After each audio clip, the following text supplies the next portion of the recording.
Welcome, Roadmaster. Picture this. It's 1987 and you just pulled off the lot with your brand new Z28 Camaro. You've got the T-tops off, the sun is shining down on you, and you feel on top of the world as you pull up to the red light. But as you sit there waiting for the light to turn green, you see a black silhouette pull up next to you. Now you can tell that it's a Buick, which looks to have some custom black accents on it. Nonetheless, it seems like an easy kill for the new Camaro. And bang, the light turns green, you drop the clutch expecting to leave what you thought was Grandma's Buick in the dust. But that blacked out Buick starts pulling hard. And just after a few seconds, it's already a car length ahead, and the gap is only getting bigger. You let out, unsure of what happened to where your brand new Z28 just got walked by a Buick. You make excuses saying that he must have had some crazy big block under the hood to justify why you lost. But in reality, that was just what made the Buick GNX so legendary. This blacked out coupe, with the help of some period ECU chipping and minor mods, quickly became one of the fastest cars on the street, all while having 2 less cylinders than its other American counterparts. This is the story of the legendary Buick that changed everything, the Grand National and the GNX. The Buick GNX was a child of the 80s, and it made no apologies for it. But its DNA can be traced back to the mid-1970s and to the Boy Scouts of all things. Around 1973/1974, Ken Baker, who was an engineer for Buick, started up a Boy Scout Explorer project within his engineering area at Buick. The Explorer program was essentially a work-study program where the youth of the area could gain real-world experience and hands-on skills before their professional careers even started. And the project that Ken determined for said program would be to turbocharge the Buick V6, which had recently been brought back to provide a more fuel-efficient engine option for a country in the throes of the gas crisis. They cobbled together parts and they were able to build a turbocharged version of the 3.8-liter or 231 cubic inch Buick naturally aspirated V6, which was then stuffed into a Skylark donor car.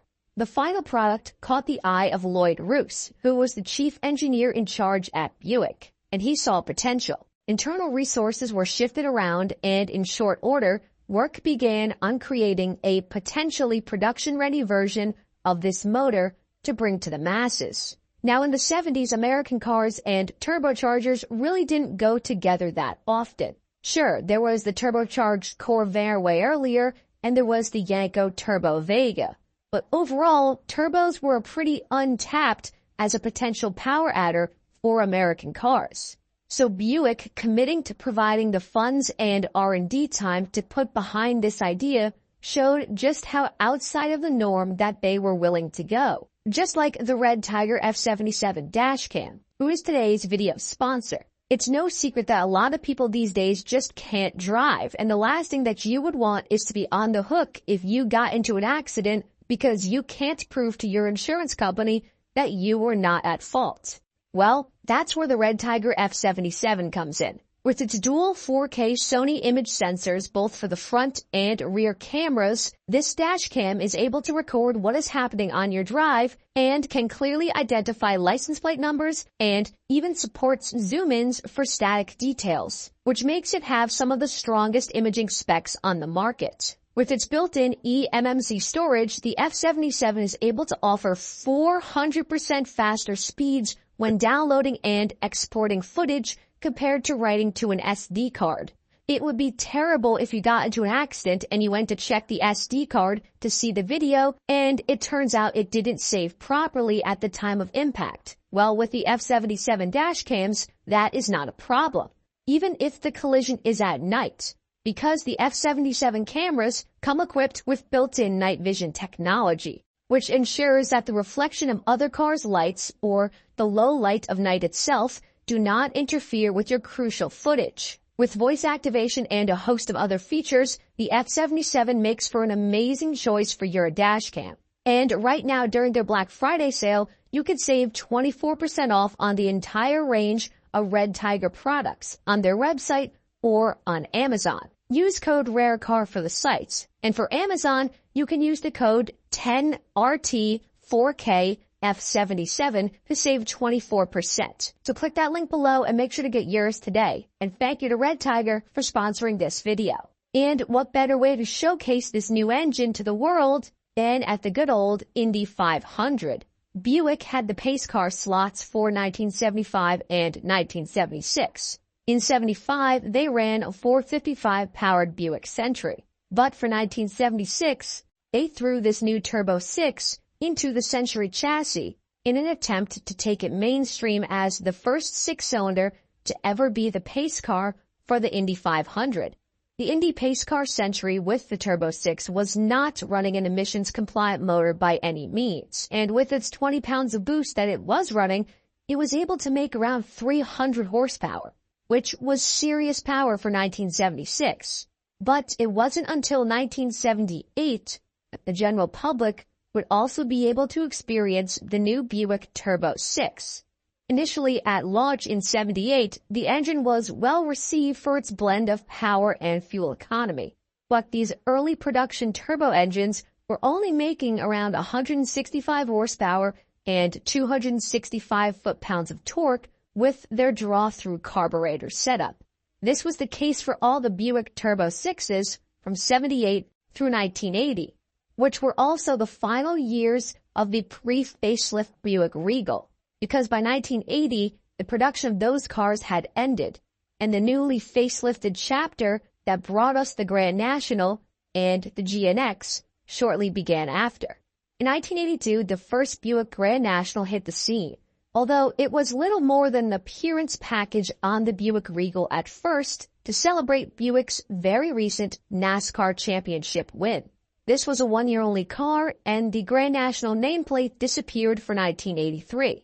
But it finally resurfaced in 1984, and it couldn't have been more different than it was before. Gone were the tacky decals and the two-tone color scheme. The new Grand National would only be offered in black, an idea that even Henry Ford would have approved of. The blacked-out Regal had a whole new level of attitude with it, and when paired with its turbine-style factory wheels, it showed a side of Buick that we hadn't seen since the GS 455 cars. And to back up those looks, the new Grand National had plenty of muscle. Under the hood, the Grand National got a host of other upgrades to its turbocharged V6, like an all-new multi-point sequential fuel injection system, a revised turbo, and a new electronically controlled ignition system. All of this combined together meant 200 horsepower and a whopping 300 foot-pounds of torque. Paired with a 4-speed automatic and a 342 posi-traction rear end, this was enough to help the 1984 Grand National sprint from 0 to 60 in 7.5 seconds, and let it complete the quarter mile in 15.5 seconds at 90 miles per hour. Stock for stock, that put these in terms of quarter mile times pretty much on pace with the 84 Camaro Z28.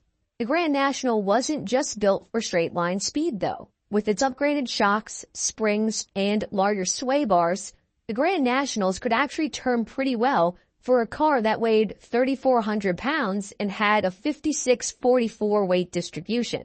What you did get with the Grand National, though, that you didn't get with a Camaro or a Trans Am, was comfort. The Grand National interior for an American car in the 80s was a nice place to be compared to some of the other options. Inside it was plush and well appointed, even though on the Grand National you could only get one interior color, which was gray. Things would keep getting better for the Grand National too. In 1986, Buick had fitted the car with an intercooler and a new two-piece aluminum intake manifold, which bumped peak power to 235 horsepower and 330 foot-pounds of torque. And in 1987, it jumped again to 245 horsepower and 355 foot-pounds of torque.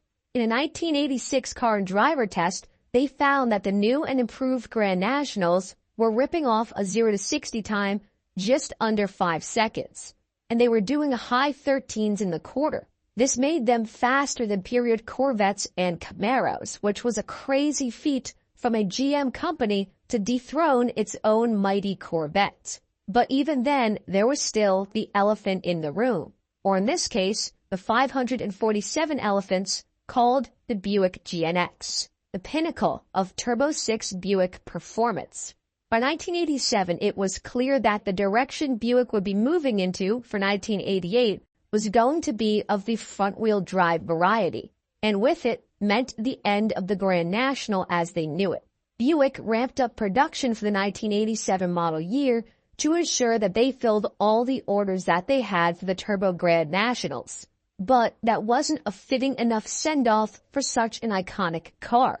The team wanted to build the ultimate Grand National, which became the GNX. Now, Buick themselves wouldn't even be the ones building this car because they needed a faster way to prototype and improve the GNX to actually get it ready for sale. So they took it to ASC McLaren, the company responsible for working on a few specialty projects in the past, like the ASC McLaren Mercury Caprice and others. They took the Grand National and revised the heads, the exhaust system, its tuning, and its turbocharger's internals to squeeze 276 horsepower and 360 foot-pounds of torque out of that glorious Turbo 6.